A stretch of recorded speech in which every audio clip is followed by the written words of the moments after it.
नमस्कार दोस्तों, मैं हूं डॉक्टर प्रेमा चौधरी। आप सभी का मेरे चैनल में स्वागत है। दोस्तों, आज मैं आपको बताने जा रही हूं होम्योपैथिक मेडिसिन कॉक्युलस इंडिकस के बारे में। कॉक्युलस इंडिकस एक बहुत ही बहुपयोगी मेडिसिन है, बहुत बेहतरीन मेडिसिन है होम्योपैथी की। और इस मेडिसिन को अच्छी तरह से डिटेल में समझने के लिए कि कॉक्युलस पर्सनालिटी कैसी होती है, इसमें कौन कौन से मन के लक्षण पाए जाते हैं और पेशेंट की भाषा को हम इन रूब्रिक्स में किस तरह से बदलेंगे, कैसे समझेंगे कि हमें यहाँ पर यह रूब्रिक लेना है, इन सारे डिटेल्स के साथ मैं ये वीडियो बना रही हूँ। तो इस सारी बातों को समझने के लिए आप वीडियो को अंत तक जरूर देखिएगा, क्योंकि अगर आप आधा अधूरा देखेंगे तो आप बिल्कुल भी इसके फील को समझ नहीं पाएंगे। तो इस मेडिसिन के कौन कौन से कोर रूब्रिक्स हैं और किस आधार पर हम इस मेडिसिन को सेलेक्ट करेंगे, इसकी पर्सनालिटी कैसे होती है, ये सब जानते हैं इस वीडियो में। दोस्तों, कॉक्युलस इंडिकस का कोर रूब्रिक यानी जो केंद्र है, जो मुख्य रूब्रिक है, वो है recognises reality and accept it. Recognises reality and accept it का ओरिजिनल रूब्रिक है recognises everything but can not move, जो कि कैंट रिपर्टरी में आपको इस रूप में मिलेगा।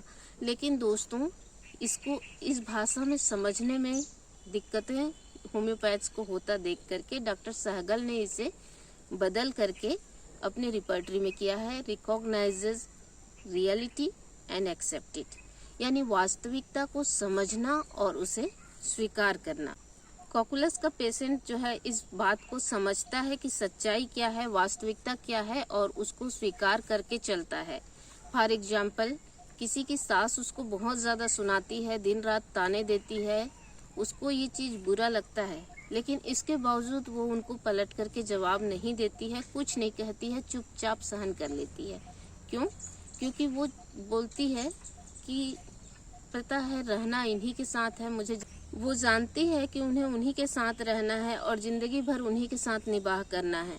इसलिए वो कुछ भी नहीं बोलती है, एकदम चुप रहती है, क्योंकि वो नहीं चाहती कि लड़ाई झगड़ा या झंझट बने।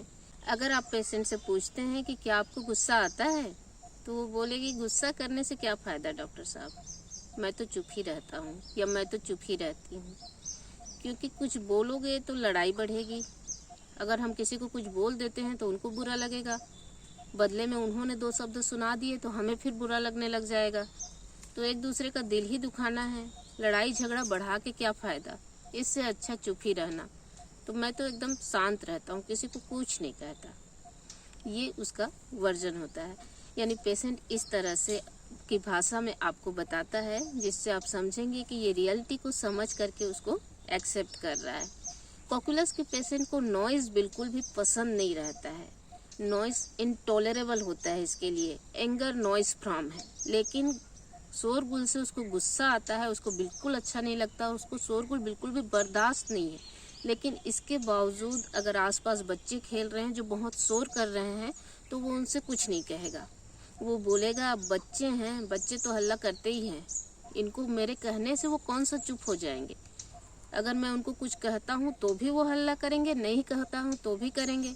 तो इससे अच्छा मैं ही चुप रहता हूँ और मैं वहाँ से खुद ही चला जाता हूँ। तो इस तरह का पेशेंट रहता है कॉक्युलस, जो रियलिटी को समझते हुए उसको स्वीकार कर लेता है।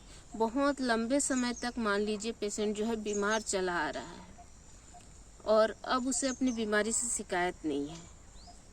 अब वो कहता है अब ईश्वर की जैसी इच्छा, अब बीमार तो है ही, इस चीज़ को साथ लेकर ही चलना है, तो उसका बार बार रोना रोने का कोई फ़ायदा नहीं है। तो इसलिए वो शिकायत भी नहीं करता है। दोस्तों, इसके अलावा इस मेडिसिन का पेशेंट जो है वो कंटेंटेड रूब्रिक में है। कंटेंटेड इसका मेन रूब्रिक है, यानी संतुष्ट रहता है, पूरी तरह से एकदम कंटेंट में रहता है पेशेंट जो है, उसको हर चीज़ की संतुष्टि रहती है। वो किसी को टोका टाकी नहीं करता है, बोलता है ईश्वर ने जो दिया है अच्छा दिया है और मैं उससे संतुष्ट हूँ अपनी ज़िंदगी से।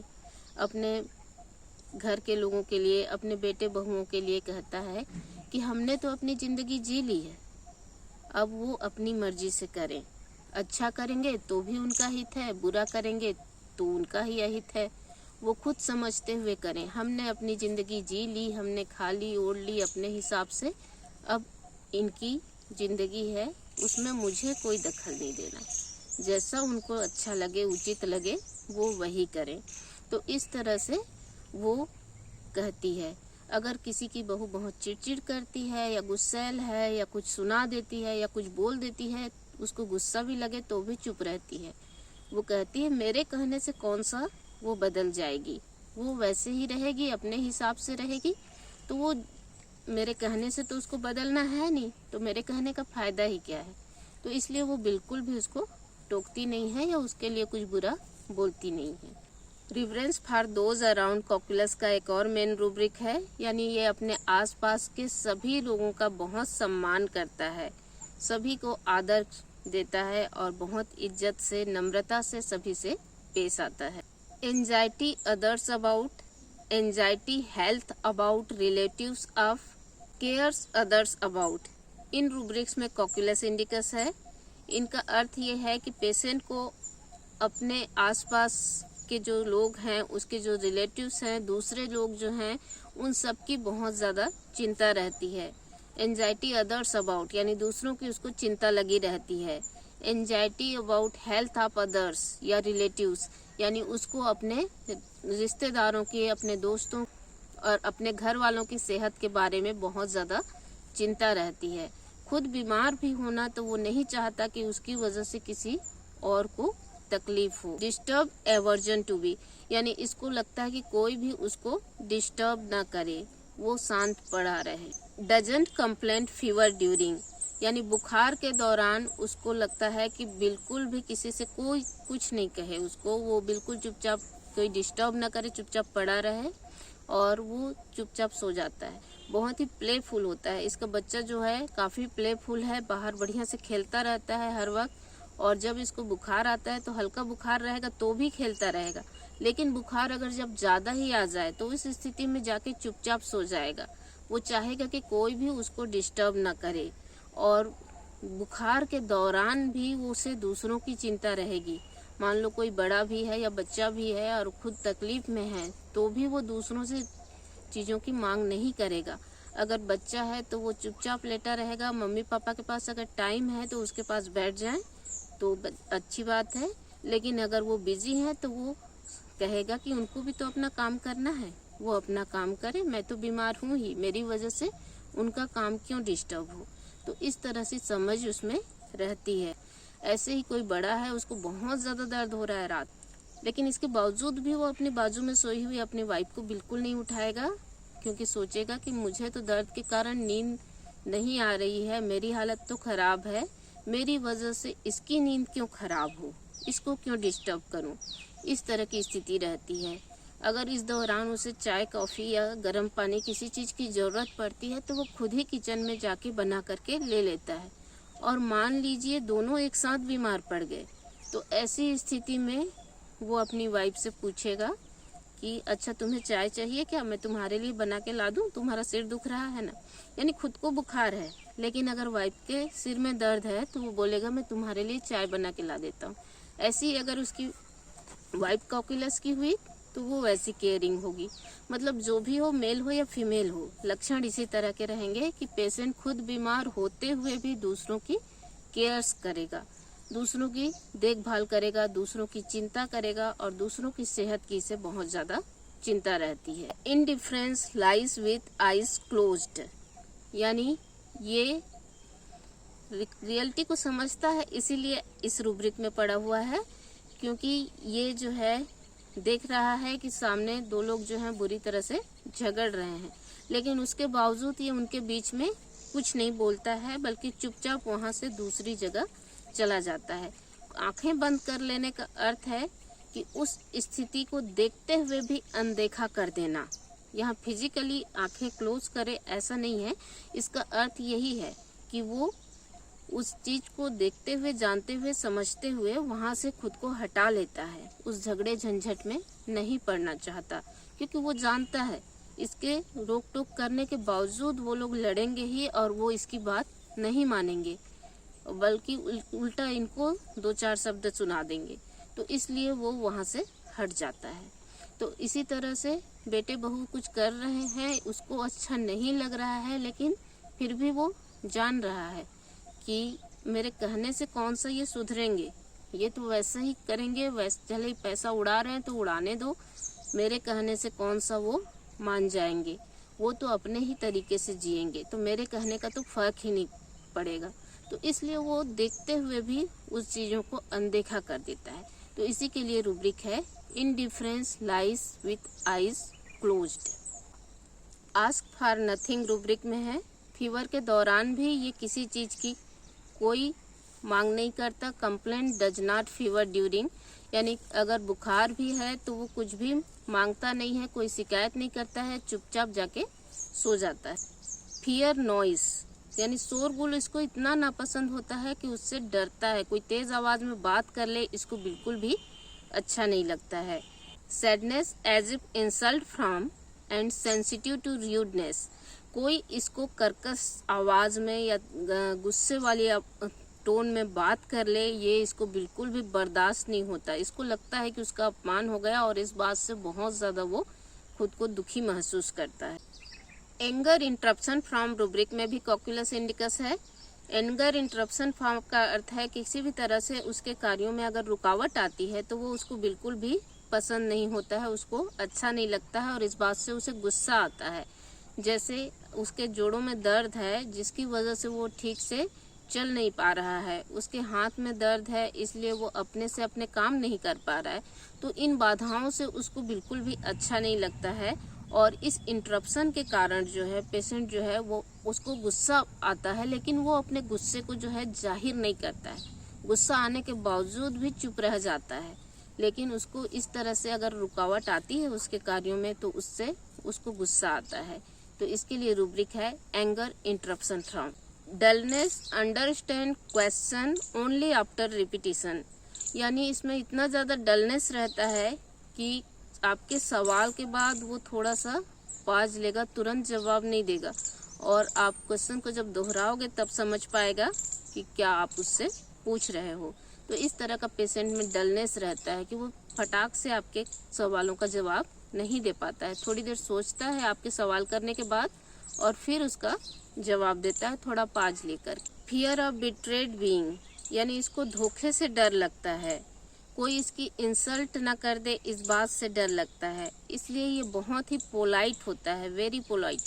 और ये जो है इसके हमेशा सबसे बहुत ही आदर से बात करता है, इसे खुद से ज़्यादा दूसरों की चिंता होती है। जिस तरह से ये चाहता है कि कोई इसको डिस्टर्ब न करे वैसे ही ये भी किसी को डिस्टर्ब नहीं करता है।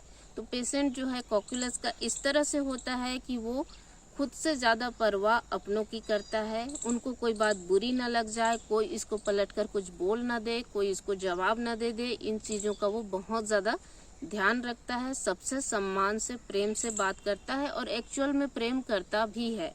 वो अपने से ज़्यादा अपने अपनों की सेहत की चिंता करता है, अपने अपनों की केयर करता है, खुद बीमार हो तो भी वो अपने घर के लोगों की केयर में लगा रहता है। फियर नॉइज सडन आप, फियर इवेंट्स सडन आप, यानी अचानक से कोई शोरगुल होता है तब इस बात से उसको डर लगता है और अचानक कोई घटना घट जाती है तो उससे भी ये बहुत ज़्यादा डरता है। दोस्तों इसमें एक रूब्रिक है delusion wicked deed she had committed. इसका अर्थ है कि उसको लगता है कि उससे कोई गलत काम हो गया है, कोई पाप हो गया है, कोई गलत चीज उससे हो गई है। जब ये किसी तरह के अनाचार में संलग्न हो जाता है तब उसे लगता है कि उसने बहुत ही दुष्टतापूर्ण कृत्य कर दिया है। निम्फोमेनिया मेंसेस सप्रेस्ड आफ्टर, यानी मेंसेस रुक जाने की वजह से जो है सेक्सुअल डिजायर्स इसके इंक्रीज हो जाते हैं और इस दौरान इसने किसी तरह का कोई एक्ट कर लिया तो उसकी वजह से उसको मन में ये बैठ जाता है कि वो उसने कोई गलत काम कर दिया है या उसने जो किया है वो बहुत ही दुष्टतापूर्ण है, बहुत गलत है और उसने कोई पाप कर दिया है। इस तरह की फीलिंग जो है उसके अंदर में बैठ जाती है और बाई चांस उसके मेंसेस टाइम पर नहीं आते हैं तो वो बहुत ज़्यादा इस बात को सोचती रहती है कि उसकी वजह से उसने कोई गलत काम कर दिया, उसकी वजह से उसके पीरियड्स नहीं आ रहे हैं और इस बात को लेकर वो इतना ज़्यादा सोचती है कि आपको ये इंसेनिटी एमिनोरिया फ्रॉम रूब्रिक में मिलेगा, यानी एमिनोरिया की वजह से वो इंसेनिटी की स्टेज में चली जाती है। Time passes too quickly appears shorter, यानी उसमें इतना ज़्यादा डलनेस और स्लोनेस होता है कि उसको लगता है समय बहुत जल्दी निकल जा रहा है और उसके काम जो है हो नहीं पाए रहते हैं, इसलिए उसको लगता है कि समय बहुत जल्दी निकल जा रहा है, बहुत शॉर्ट है। इस तरह की फीलिंग कॉकुलस के पेशेंट को होती है। कॉकुलस का पेशेंट को जब आप बोलते हैं ना कि आप कोई इन्वेस्टिगेशन करा लीजिए, तो वो पहले कराना नहीं चाहता है। फिर लेकिन जब आप उसको कहोगे कि नहीं ये कराना बहुत ही ज़रूरी है, तो वो कन्विंस हो जाता है और करा लेता है। यहाँ भी वही बात है कि recognises reality and accept it. तो पूरी तरह से अगर हम देखें तो कॉकुलस जो है वो इसी रूब्रिक के इर्द गिर्द जो है घूमता रहता है। बहुत ही कंटेंटेड रहता है, संतुष्ट रहता है, दूसरों की देखभाल और केयर करने वाला होता है। खुद की बीमार हालत में भी वो दूसरों की केयर करता है और वास्तविकता को समझता है और स्वीकारता है और अपने जीवन से संतुष्ट रहता है। उसे ईश्वर से या जीवन से किसी तरह की कोई शिकायतें नहीं रहती है। उसको लगता है कि जो मिला है उतना बहुत है मेरे लिए और वो दूसरे उसकी वजह से बदलेंगे नहीं, ये भी समझता है। तो इस तरह से हर तरह से वो रियलिटी को स्वीकारता है। जैसे जांच वाले केस में भी मैंने कहा कि पहले तो वो जांच कराना नहीं चाहता था, लेकिन जब आप उसको समझा देते हैं कि वो ज़रूरी है, तो वो वहाँ भी रियलिटी को समझ करके जांच कराने के लिए चला जाता है। तो इस तरह का कॉकुलस का कॉन्स्टिट्यूशन होता है और ये है इसके माइंड का पिक्चर। उम्मीद है आप पूरी तरह से कॉकुलस के माइंड को समझ गए होंगे। आप इन मेंटल रूब्रिक्स के आधार पर अगर किसी भी बीमारी में कॉकुलस का चयन करते हैं, कॉकुलस 30 का सिंगल डोज जो है बीमारी को पूरी तरह से क्लियर करने के लिए काफ़ी है। दोस्तों, सहगल मेथड में मेडिसिन को बार बार रिपीट नहीं करना है। हमारे होम्योपैथी के सिद्धांतों में आपने ऑर्गेनन में भी ये बात पढ़ी होगी कि मिनिमम डोज देना है और कम से कम रिपीट करना है। मेडिसिन को कभी भी बहुत ज़्यादा नहीं देना है आपको, और जैसे ही आपको मेडिसिन का एक्शन दिखना चालू हो जाता है, मतलब उस मेडिसिन ने एक्ट किया है। और मेडिसिन के एक्ट करने के बाद हमें रिपीटिशन की बिल्कुल भी ज़रूरत नहीं है, क्योंकि हमारी मेडिसिन ने वाइटल फोर्स को स्टिमुलेट कर दिया है और वाइटल फोर्स खुद से अब पूरा रिकवर कर लेगा। तो इससे ज़्यादा मेडिसिन की ज़रूरत बिल्कुल भी नहीं होती है। तो सिंगल डोज दीजिए, बिल्कुल भी बीच में रिपीट मत कीजिएगा। उम्मीद है ये जानकारी आपको अच्छी लगी होगी। इस तरह की और जानकारियों के लिए चैनल को सब्सक्राइब करना और बेल आइकन को प्रेस करना बिल्कुल भी मत भूलिएगा। अगर आपको वीडियो अच्छा लगा तो लाइक बटन को भी दबा दीजिए और दोस्तों इसे शेयर ज़रूर कीजिएगा। धन्यवाद।